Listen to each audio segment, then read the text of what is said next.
Elle s'appelle Arlette Badou. Ancienne ministre de la Culture, maire d'Arras, elle est à la tête de la puissante union des femmes du RHDP. À quelques jours de l'ouverture du congrès du parti présidentiel, elle nous en explique les enjeux, ainsi que la part que comptent prendre les femmes lors de ce congrès et de cette campagne présidentielle qui s'ouvre. Vous êtes d'En Droit dans les yeux.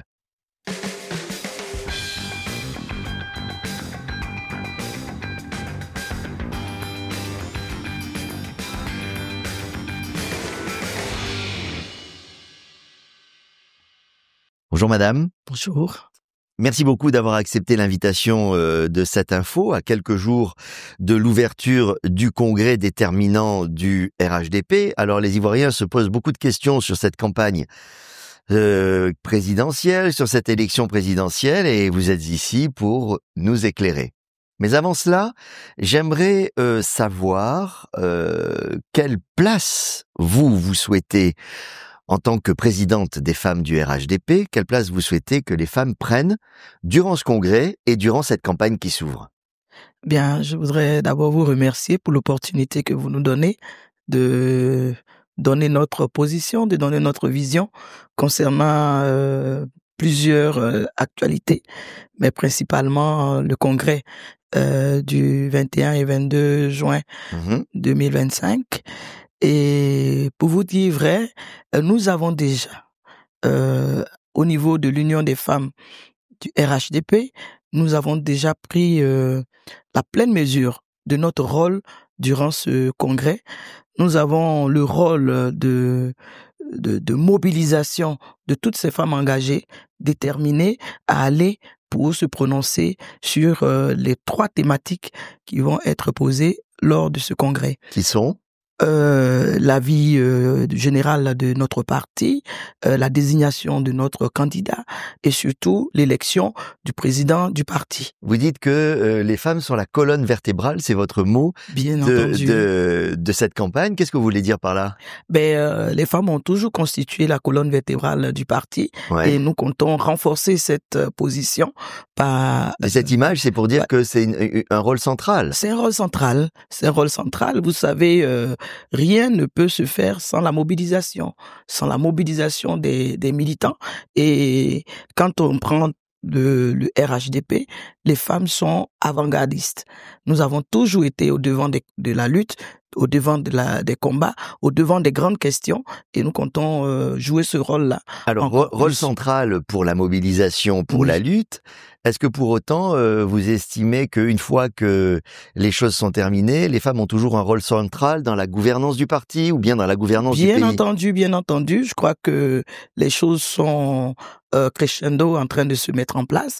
Nous avons plusieurs femmes dynamiques qui sont à des positions de décision au niveau du présidium, au niveau du directoire, au niveau du secrétariat exécutif. Et je crois que nous occupons pleinement cette position d'épine dorsale. Alors, quels sont les enjeux de ce congrès pour le RHDP? Il est particulièrement important? Oui, très important. Déjà que nous sortions de ce congrès unis, très fort, pour continuer de servir la nation tout entière. Voilà un peu l'enjeu de ce congrès. Ah, moi j'en vois un autre. Et lequel? Mais est-ce qu'on connaîtra enfin le nom du candidat du RHDP à l'élection présidentielle à l'issue du congrès? Mais le candidat, il est déjà connu.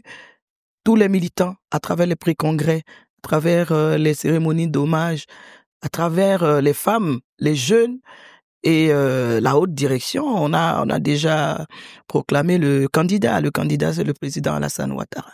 Mais le candidat ne s'est pas prononcé, il garde un petit mystère sur la question. Oui, mais l'appareil, le parti politique s'est déjà prononcé. Alors, non seulement il s'est prononcé, donc évidemment, vous avez crié haut et fort lors de votre entrée politique, qui était en avril, fin avril dernier, que vous souhaitiez, vous, les femmes, l'Union des femmes, que M. Ouattara se présente à l'élection présidentielle. Il y en a d'autres il y a d'autres cadres, évidemment, qui ont fait ces mêmes demandes.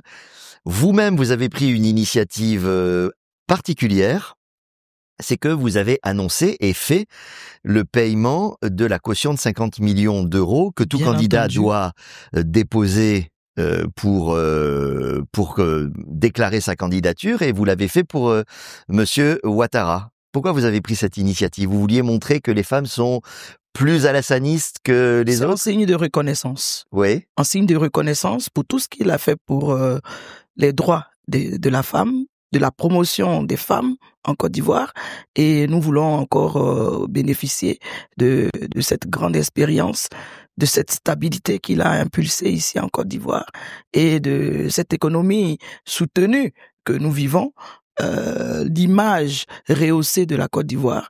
Et tout cela, je crois que les femmes en veulent encore. mais comment vous avez fait pour réunir cette somme? Eh bien, je ne vais pas vous le dire, mais nous avons pu le faire grâce à de dynamiques femmes du parti. D'accord. Est-ce que vous pensez que ça va donner de l'élan, on va dire, à Monsieur Ouattara pour accéder à votre demande? Bien, je pense que le président Ouattara n'a jamais lâché les militants et je suis convaincu qu'il nous répondra favorablement. Il vous répondra favorablement, donc le deuxième jour du congrès. Est-ce que c'est bien comme ça qu'on doit comprendre les choses? Oui, le deuxième jour du congrès, au D'accord. stade des Bemplés. Le premier jour, c'est le samedi. C'est là qu'on va renouveler les instances du parti. Bien entendu, Et le deuxième jour, c'est le dimanche au stade Ebimpe. oui. Et c'est là qu'on connaîtra le nom du C'est la candidat. clôture, oui. D'accord. Mais vous savez que le président Ouattara aime bien prendre quelquefois son monde par surprise. Et si il annonçait qu'il ne se présente pas, est-ce que c'est une hypothèse que vous avez envisagée? Nous lui faisons confiance. S'il décide de ne pas partir, il nous présentera la personne qui doit porter le flambeau de notre parti. Donc c'est une hypothèse qui est possible encore, puisque malgré tous les appels de différentes couches et de différents cadres, et il ne s'est pas encore prononcé. Donc il pourrait éventuellement vous dire, mais c'est très gentil ces sollicitations, mais je préfère passer la main. Je pense qu'il a été clair lors des présentations de vœux en janvier. Ouais. Il a dit qu'il avait encore la volonté de servir son pays. Et donc, Il y a beaucoup de manières de nous, servir son pays, voilà. mais si jamais il prenait cette décision de ne pas se représenter, qu'est-ce qui se passerait? C'est-à-dire ce même jour-là, ce même deuxième jour du congrès, on connaîtrait le nom du candidat, quoi qu'il arrive? Ben, je suis pas encore au cœur de cette problématique, mais ce que je sais, les militants se sont prononcés clairement. Le candidat du RHDP, c'est le président Alassane Ouattara. Le président du parti qu'on souhaite, c'est le président Alassane Ouattara. Eh bien, les 2 jours nous permettront d'informer la communauté nationale comme internationale. Bon, et si jamais il n'y va pas, vous reprenez vos 50 millions? Non, c'est au nom du parti que nous avons donné, au nom de l'Union des femmes du parti que C'était une nous avons boutade. donné. Donc pour vous, en gros, c'est ado ou rien. Mais pourquoi est-ce que vous tenez à ce point, après tout le travail qu'il a fait, on va dire, que le président de la République lui-même rempile? Oui, parce que le président Ouattara, il a prouvé qu'il il est capable de sa grande expérience de nous donner la stabilité, de propulser l'économie ivoirienne, de transformer fondamentalement la Côte d'Ivoire et de hisser la Côte d'Ivoire au niveau international. Aujourd'hui, nous sommes cités en exemple pour l'évolution, le développement, le progrès, et donc nous voulons encore en profiter. Et il n'y a pas quelqu'un dans le parti qui serait capable de ça? Ben si, il y a des gens qui sont capables, mais pour l'instant, dans ce tumulte que nous vivons autour de nous des moments tumultueux. Nous pensons clairement que le président Ouattara, par son expérience, par sa gouvernance, par ce qu'il nous a déjà démontré, nous pensons qu'il est l'homme de la situation. La demi-douzaine de personnalités dont il a lui-même déjà parlé, capables d'endosser une campagne et une fonction présidentielle, est-ce qu'il serait pas bon quand même que les Ivoiriens les connaissent, enfin sachent exactement qui est dans cette liste, quoi. Est-ce que vous en êtes, par exemple? Mais non, moi je ne détiens pas cette liste. Lui seul détient la liste. Et quand il parle oui, mais est-ce que ce serait pas bon que les Ivoiriens la connaissent, cette il liste? vous dira au moment opportun. Est-ce que vous craignez cette insistance à lui demander de se représenter? Est-ce que c'est aussi par crainte d'un manque d'unité du parti si c'est pas lui? Non, nous sommes unis au RHDP. Et d'ailleurs, on en parlait d'une seule voix. Il n'y a pas eu de voix discordantes sur la question de la candidature du président. Donc, cela veut dire que l'unité au niveau du RHDP, nonobstant ce que vous croyez être c'est l'émulation de la démocratie interne. Et donc, ce n'est pas des divisions, mais simplement des émulations, l'émulation parfaite de la démocratie interne. Alors, autre crainte éventuelle, que si ça n'était pas Monsieur Ouattara qui fait campagne, que ça soit plus difficile peut-être pour le RHDP de l'emporter. C'est une crainte que vous avez? Pas du tout. Nous sommes un parti fortement implanté en Côte d'Ivoire. Nous avons des élus à profusion. Sur 201 maires, nous avons 145 qui tenons les collectivités. Et quand on sait que le dernier recensement indique clairement que les populations sont en milieu urbain et détenues 145 communes, 24 régions. Cela veut dire que le RHDP est implanté durablement sur le sol ivoirien. Donc on ne craint pas qu'il n'y ait pas une mobilisation, un engouement au niveau de la campagne. Donc si je résume, jamais c'était pas le président Alassane Ouattara. Donc si c'est je le résume, RHDP en entier, si en bloc résume, qui part. Vous voulez que ça soit ado, mais si c'est pas lui, vous mettrez quand même en ordre de marche. Bien sûr, en ordre de marche pour le parti du Rassemblement qui a fait ses preuves durant ces 15 années de gouvernance et qui veut encore servir la nation. Alors parlons un peu de la situation politique. Face à votre candidat, quel qu'il soit, il n'y aura, semble-t-il, aucune personnalité issue directement de l'un des grands partis structurés de l'opposition. Est-ce que ça pose pas quand même un problème?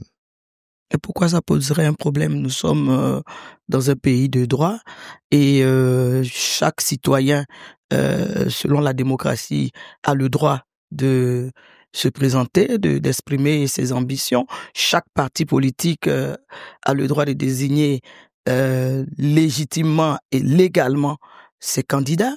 Et donc, tout le monde doit se conformer à la loi, au règlement qui régissent ces élections. Donc, chacun aura la latitude de désigner son candidat. Donc, vous avez répondu sur la légitimité du scrutin, mais par exemple sur l'engouement ou sur les troubles éventuels que cela pourrait générer? Bien, je pense que nous sommes un parti oufouitiste et en tant qu'oufouitiste, le dialogue est une arme essentielle dans notre gouvernance et je pense que la plupart des Ivoiriens aussi sont dans cette mouvance du dialogue. Le dialogue va primer. Mais justement, comment les Ivoiriens vont-ils s'approprier ce scrutin? Vont-ils même en accepter le résultat si, j'allais dire, tout le monde n'est pas représenté? Tout le monde au sens toutes les tendances ou les familles de pensée, quoi. Bon, rien n'empêche ces partis de désigner les candidats. Seulement qu'il faut se conformer aux tests, aux règlements qui sont là pour que la démocratie s'implante, quoi.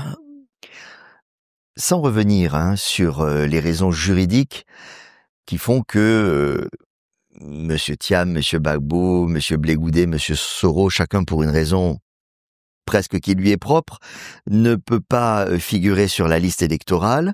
Donc sans revenir sur ces raisons juridiques, est-ce qu'il ne serait pas opportun, vous en tant que parti majoritaire, d'accéder à certaines demandes de l'opposition pour apaiser un petit peu, pour faire en sorte que le scrutin se déroule paisiblement, d'avoir une petite ouverture qui peut être soit un accord politique, soit une amnistie, soit une nouvelle révision de la liste électorale. Il n'y a pas quelque chose dans lequel on peut un peu ouvrir le jeu? Ben, moi, je ne suis pas à ce niveau de décision, mais je pense pleinement que les choses ont évolué. Nous avons eu plusieurs phases de dialogue politique en Côte d'Ivoire pour aboutir à un processus concerté pour les élections présidentielles. Je crois que chaque parti politique était membre de cette concertation politique et donc que chacun prenne ses responsabilités en se conformant à ce qu'il y a. Mais aujourd'hui, il y a quand même certains blocages. La maturité, il y a des moi blocages. personnellement, la maturité d'une démocratie ne dépend pas du nombre de candidats ou que tous les partis politiques puissent être représentés. Bon, voilà. La maturité de la démocratie, c'est la capacité de proposer des projets de société qui intéressent vraiment les Ivoiriens. Mais à votre avis, vous, en tant que responsable politique d'un des piliers de ce parti majoritaire, vous ne pensez pas que disons, face à certains blocages, face à certaines crispations qui se manifestent, face à certaines demandes qui quelquefois ne peuvent ne pas paraître complètement abracadabrantesques, Ça, c'est du ressort des institutions. est-ce que vous ne pensez pas qu'une ouverture politique serait intéressante? C'est du ressort des institutions qui gèrent ces choses-là, qui gèrent le processus, qui gèrent la politique générale, qui gèrent l'administration, qui gèrent toutes ces questions que vous êtes en train de soulever. Donc je pense qu'il faut il faut soumettre tout cela aux institutions et pas aux individus, ni au RHDP qui est également partie prenante dans l'affaire comme tous les autres partis. Mais en plus de cela, il y a eu une mesure qui a été prise cette année qui a rendu plus difficile l'accès, le système de parrainage des candidats et notamment les candidats indépendants s'en inquiètent parce que tous n'ont pas forcément tous ont le droit de participer au débat public, mais n'ont pas forcément la structure partisane qui permet de couvrir forcément tout le territoire. Et c'est vrai que le système de parrainage citoyen des candidats a été rendu plus difficile. Pourquoi ça? Bien, moi, je ne vous suis pas dans la difficulté du parrainage. Au contraire, je pense que cela a été harmonisé pour tenir compte de certaines choses. Vous pouvez m'expliquer ça? Oui, parce que le parrainage en 2020 concernait 1% de l'électorat. Aujourd'hui, on nous parle de 50% des régions et les 2 districts autonomes. Vous voyez? Mais tous disent que c'est plus difficile parce que en fait, les 1% sont dans plus de territoires en fait. Oui, mais l'élection présidentielle, c'est quand même assez sérieux. C'est quand même assez sérieux. Vous voulez dire qu'il faut éliminer les huluberlus? Pas forcément, mais c'est assez sérieux. Et donc, il faut se préparer à l'avance. Tous ceux qui avaient l'ambition de se présenter savaient qu'il y avait un système de parrainage. Il faut se préparer à l'avance, il faut pas courir de territoire pour se faire connaître. Et puis, en ce moment-là, au moment opportun, vous aurez sûrement des signatures pour votre candidature. Mais on ne peut pas attendre à 4 mois des élections pour sortir de nulle part et puis dire que je suis candidat indépendant. En plus, vous n'avez pas d'appareil qui vous accompagne. C'est assez difficile. Mais est-ce qu'on peut pour une élection présidentielle? Je pense que partout ailleurs, les candidats des partis politiques comme des candidats indépendants se font connaître au moins 2 ans, 3 ans à l'avance. Poursuivons, madame, sur le climat politique. Que pensez-vous de la tournure que prend le débat public, le débat politique en ce moment? Je pense que c'est de bonne guerre, hein. À chaque élection, il y a un peu le mercure qui monte, mais je pense que connaissant les Ivoiriens, sachant compter sur leur esprit patriotique, ce mercure va descendre. J'ai la conviction que nous n'allons pas arriver à des affrontements, mais que le dialogue et la concertation va prendre le dessus. Mais vous entendez tout de même l'inquiétude des Ivoiriens sur ce sujet? Oui, quand on se base sur le passé, on est en droit d'avoir des inquiétudes. Mais vous avez écouté le président Alassane Ouattara qui a donné sa parole. Il a dit que il mettrait tout en œuvre pour que les élections se passent de manière apaisée, de manière transparente, démocratique. Ça ne dépend pas que de lui. Oui, mais c'est lui qui est le garant de la sécurité, c'est lui qui est le garant de la stabilité en ce moment. Et donc, en tant que chef de l'État, il a dit qu'il mettra tout en œuvre. Il mettra tout en œuvre pour que nous maintenons une élection apaisée, démocratique. Quand vous voyez l'action de l'opposition, quelquefois les paroles de membres de l'opposition, comment est-ce que vous appréciez cela? Bon, nous dénonçons vigoureusement, mais en même temps, il faut bien qu'elle se fasse entendre aussi. Il faut bien qu'elle se fasse entendre, mais j'aurais voulu que l'opposition utilise un autre ton et d'autres mots pour demander ce qu'elle demande. Mais bon, la plupart du temps, par exemple au sein de CAP Côte d'Ivoire, où il y a plusieurs partis de l'opposition qui sont réunis, on entend une répétition de leurs demandes, demandes que vous venez de rejeter, enfin, en tout cas que vous avez écartées, notamment sur le dialogue politique, de reprendre une discussion sur les points de crispation qui risquent d'apporter plutôt quelques petits problèmes. Est-ce que quand même ces tensions-là, vous pensez les gérer comment? Vous les sentez comment, ces tensions? Je pense, j'ai dit tout à l'heure, il y a des institutions pour gérer. Il y a... Comment est-ce qu'on va apaiser cela? Faisons confiance au président de la République. Tout repose sur lui, alors? Oui, il a promis, donc nous lui faisons confiance et nous savons qu'il va tout mettre en œuvre effectivement pour que le climat soit apaisé, pour que nous allions à ces élections sans crainte et que la démocratie se fasse entendre. Je ne sais pas si vous avez vu, mais il semblerait que messieurs Thiam et Gbagbo se soient rencontrés à Bruxelles dernièrement. Qu'est-ce que ça vous évoque, cela? C'est tout à fait normal que deux leaders se rencontrent pour échanger sur ce qui se passe en Côte d'Ivoire. Bon, je sais pas qu'est-ce qui a été dit, mais je n'appréhende pas cela comme une fourberie ou une concertation pour attaquer la Côte d'Ivoire. Voilà.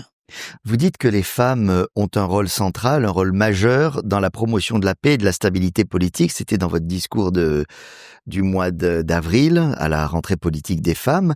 Qu'est-ce que vous faites en tant qu'organisation de femmes pour faire retomber cette tension, justement? Nous prenons la paix. Nous prenons la cohésion sociale partout où nous passons.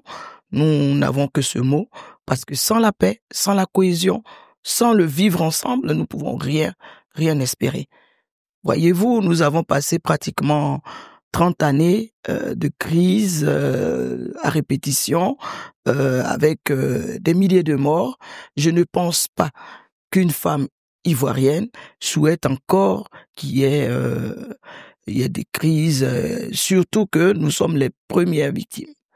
Ouais. Est-ce que vous parlez, est-ce que vous avez des relations avec les organisations de femmes d'autres formations politiques? Bien entendu, nous nous parlons. Oui. Nous nous parlons. Et qu'est-ce que vous vous dites alors? Toujours à insister sur la nécessité d'apaiser le climat, la nécessité de prôner la cohésion, parce que tout compte fait, ce qui est important, c'est l'intérêt de la nation, c'est l'intérêt de la Côte d'Ivoire. Donc il y a de l'écoute mutuelle entre les organisations. Il y a de l'écoute mutuelle. Est-ce que vous pensez que les femmes font de la politique différemment? Bien entendu. Comment vous le qualifieriez? Les femmes, c'est plus de pragmatisme, c'est plus porté sur les résultats, c'est plus la réalité prise en compte, surtout la réalité sociale. C'est donner sans forcément attendre un retour sur investissement. Et donc, je pense que c'est assez différent des hommes. Vous êtes à la tête de l'Union des femmes du RHDP depuis décembre 2023. Oui. Ça fait 1 an et demi à peu près. Oui. Quelles sont les figures féminines en politique qui vous inspirent pour mener votre action? Mais je pense féminine au niveau national ou au niveau... enfin des figures féminines en général. J'ai d'abord la grande chancelière honoraire, Madame Henriette Dagri-Dabaté, qui est une femme qui m'inspire et que j'adore, parce que... Qu'est-ce qui vous inspire en elle? À la fois sa force et la manière de pouvoir écouter tout le monde. Sa force, son esprit d'écoute, sa manière de gérer. Vous savez qu'elle a été à la tête du RDR, mais elle a cette façon tempérée d'organiser les choses. Elle est rigoureuse sur les principes, les valeurs, et cela m'inspire. Il y a également la présidente du Sénat, Madame Kandia Camara, pour sa poigne en tant que femme politique. Il y a à l'époque d'autres dames qui m'ont inspiré, Madame Akangui par exemple. Ce sont les grandes figures. Les grandes figures que nous avons prises comme modèle, comme référent, et qui nous ont donné l'envie de faire de la politique, de s'engager politiquement. Il y a dans notre pays un certain manque d'enthousiasme des Ivoiriens envers le processus démocratique. J'en vois 2 signes. Une nette faiblesse d'abord dans le taux d'inscription sur les listes électorales dans une population par rapport à la population en âge de voter, et aussi, même quand les gens sont inscrits sur la liste électorale, l'abstention est importante les jours de vote, y compris quand les enjeux sont importants. Alors, est-ce que vous ne pensez pas qu'il y a quelque chose à changer dans la manière de faire de la politique dans ce pays pour que les Ivoiriens s'y intéressent à nouveau et notamment votent plus? Je pense que ce qui a changé, c'est de revenir aux fondamentaux, c'est de revenir à l'esprit imprimé dans notre hymne national, de former vraiment une nation de vraie fraternité, et qu'on évite la violence verbale, qu'on évite la violence dans toute sa dimension, qu'on évite de d'écorcher, d'être dans l'invective. Je pense que c'est tout cela qui fait que nous avons un des intérêts de la politique, de tout ce qui est processus démocratique. Parce que les élections, finalement, sont toujours une période anxiogène, voilà. Pour les populations, synonyme d'arrêt de l'économie pendant plusieurs mois. Bien entendu. Les banques n'accordent plus de prêts. On attend tous de savoir ce qui va se passer et le résultat. Et après, ça repart tranquille. C'est pour cela que je dis qu'il faut qu'on retourne aux fondamentaux, qu'on projet contre projet, bilan contre bilan, idée contre idée, et puis les Ivoiriens feront leur choix sur la base de ce que nous leur proposons. Mais il ne faut pas critiquer pour critiquer et ne pas proposer d'alternatives non plus, et puis ne pas aussi rejeter du revers de la main tout ce qu'il y a comme critique. Les critiques font avancer, hein, vous savez. Sachant que les candidats indépendants comptent sur les abstentionnistes, sur la mobilisation des abstentionnistes, pensez-vous, vous, que l'offre du RHDP, au-delà de la personnalité qui va le représenter dans le scrutin, pensez-vous que cette offre sera à nouveau suffisamment attrayante pour à la fois lutter contre l'usure du pouvoir qui est immanquable au bout d'un certain temps et mobiliser les électeurs? Bien entendu, cela se voit déjà avec les ralliements au RHDP. Cela veut dire qu'il y a nombreux Ivoiriens qui ont compris que le RHDP et son président ont vraiment la clé du progrès, la clé de la stabilité, et c'est ce que les Ivoiriens demandent. Donc moi, je ne pense pas que ça sera autrement. Les Ivoiriens seront là pour faire le choix, et le choix sera RHDP. Alors justement, à quoi va ressembler cette offre politique, ce qu'on appelle le projet de société 2030 au RHDP? Sur quel thème, sur quel projet, sur quelle perspective va reposer la campagne présidentielle du RHDP? Mais ça, nous allons le proposer pendant ces 2 jours. Et ensuite, pourtant, dans diffuser. votre rassemblement de rentrée politique des femmes, vous avez eu des ateliers sur le programme du RHDP. Sur le programme, mais c'est un programme qui n'est pas encore diffusé et je suis pas habilité à le diffuser. Ah. Eh ben voilà. Donc Mais on n'en est pas ce qu'il faut encore savoir, à la divulgation c'est que nous au moins allons, des grandes lignes des voilà, ce thématiques. qu'il faut savoir, c'est de renforcer déjà ce qui a été fait, maintenir les acquis et puis proposer d'autres Je vais poser la projets question qui différemment. voilà, peut-être que je ne comprends pas Non, très non, bien non, vous ce que la comprenez très bien, mais il y a des choses que vous ne pouvez pas dépasser, je comprends et je respecte. Je vais le dire différemment. De votre point de vue, vous demandez aux Ivoiriens de vous donner le mandat de poursuivre le travail. Bien entendu. Dans quel domaine, à votre avis, il y a encore des choses à faire? Il y a beaucoup de choses à faire. Déjà maintenir la stabilité et la paix pour la Côte d'Ivoire, pour permettre de renforcer encore l'économie, d'industrialiser, voilà, que je vais y arriver. L'industrialisation, c'est un axe. Voilà, l'industrialisation de l'économie, par exemple. Vous savez que l'économie de la Côte d'Ivoire est fortement basée sur l'agriculture et le président de la République a amorcé déjà l'industrialisation avec l'implantation d'usines de cacao, de transformation de cacao et d'anacade. Et cela va se renforcer. Il y a aussi au niveau de l'emploi des jeunes, de l'autonomisation de la femme, au niveau des infrastructures de base, il y a eu des avancées, mais il faut encore renforcer. Parce que vous savez que la population aussi croît. Et quand on parle d'industrialisation, c'est effectivement très important pour l'économie parce que c'est les industries qui sont créatrices d'emplois.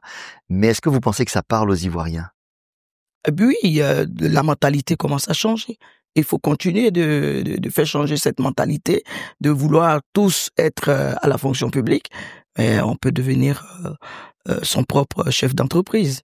Et si je vous parle du partage des fruits de la croissance qui est avérée, oui. Mais dont on dit qu'elle est souvent mal répartie. Est-ce que ça, c'est un sujet sur lequel vous allez vous pencher? Bien entendu, parce que ça a déjà commencé avec les filets sociaux, avec les jeunes, avec les femmes.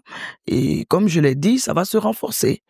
Ça va se renforcer eu égard à ce qui a déjà été fait et ce qui y a à faire.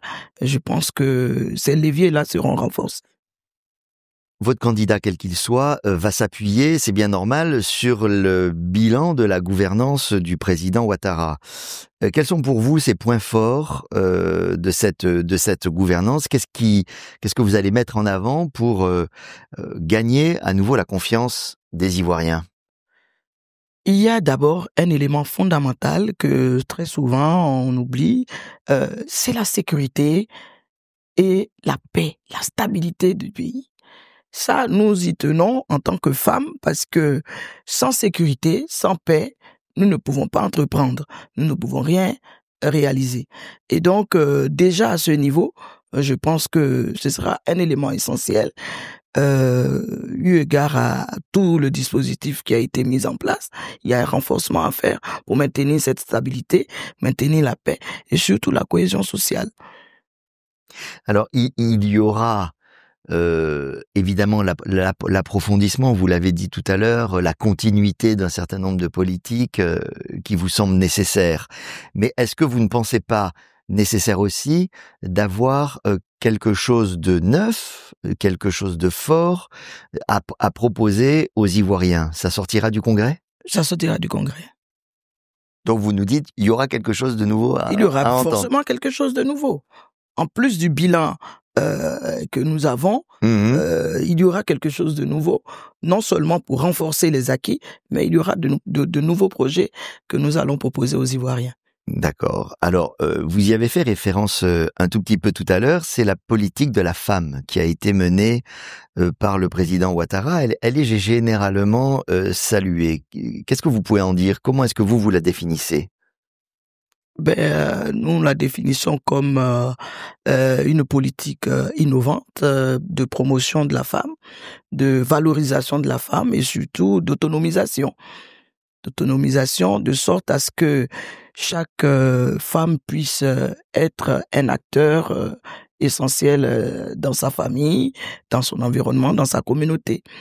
Est-ce que dans ce domaine-là, vous diriez que tous les jalons sont posés et qu'il faut construire, ou bien il y a encore des choses nouvelles, peut-être sur le plan juridique ou sur le plan de la société, à poser? Je pense que au plan des droits acquis, il reste encore que la Constitution note 50%. Nous sommes pour l'instant à 30% dans la loi de 2019 et nous comptons 50% de femmes dans les instances, dans les assemblées élues, dans les instances de décision. Donc c'est un objectif. C'est un objectif que nous voudrons vraiment voir avec le nouveau mandat que nous allons accorder au président Alassane Ouattara, évoluer pour atteindre les 50%. Voilà. Tous les candidats déclarés à ce jour parlent de l'école comme l'un des secteurs dans lequel des réformes sont encore nécessaires. Est-ce que vous êtes d'accord avec ça? Bien entendu. Toute politique est évolutive, donc on se sert de ce qui s'est passé pour... Qu'est-ce qu'il faudrait améliorer aujourd'hui dans l'école, à votre sens? Déjà, la capacité d'accueil des élèves au niveau du public. Donc, il va falloir renforcer la construction d'établissements, aussi au niveau des cours. Il va falloir renforcer par des mécanismes qui donnent encore à ces élèves-là d'entreprendre. Et de ne pas rester dans la mentalité de fonctionnaire. Et sur la formation des maîtres et la qualité des enseignements. La qualité des enseignants, il va falloir... Des enseignants et des enseignements. Oui. Là, il y a un travail encore à... Il y a un travail à faire. Je crois qu'il y a eu un débat là-dessus, un débat national. On a eu des conclusions et ces conclusions sont en train d'être mises en exécution. Nous croyons fermement que les choses vont s'améliorer. Quand vous entendez plusieurs candidats dire que oui, sous la gouvernance Ouattara, beaucoup de choses ont été faites, sans résumer cela aux routes, au béton, aux ponts, etc., mais qu'il faut mettre plus d'humain dans la politique publique, de mettre l'homme au cœur des politiques publiques. Qu'est-ce que vous en pensez? Je pense que c'est aller un peu trop vite en annonçant qu'il faut mettre de l'humain. Vous savez dans quelles conditions le président Alassane Ouattara a pris la Côte d'Ivoire en 2011. Nous étions sous des décombres, il fallait déjà assainir tout cela, il fallait mettre la base d'une nation, d'une économie qui aujourd'hui est reconnue avoir atteint des proportions quand même raisonnables, qui puissent impulser tout ce qui est social, tout ce qui est humain nécessite des ressources. Il fallait créer ces ressources avant de penser à redistribuer. Aujourd'hui, nous avons une économie qui est soutenue et donc la redistribution a commencé. Ça va s'accentuer, comme je l'ai dit tout à l'heure, et je pense que c'est trop vite aller en besogne en dénonçant déjà que il n'y a pas cette dimension d'humain au sein de la gouvernance. Quand le président Alassane Ouattara parle de la Côte d'Ivoire solidaire, je pense qu'il parle évidemment de remettre le social au centre de sa gouvernance pour que chaque Ivoirien puisse bénéficier des retombées de cette économie. Merci madame, merci d'avoir accordé cet entretien à cette info. Juste avant, je le rappelle, ce congrès décisif du RHDP qui va s'ouvrir le week-end. Bon courage, bon congrès à vous et merci puis beaucoup. Merci de votre attention et à la prochaine fois. Merci beaucoup.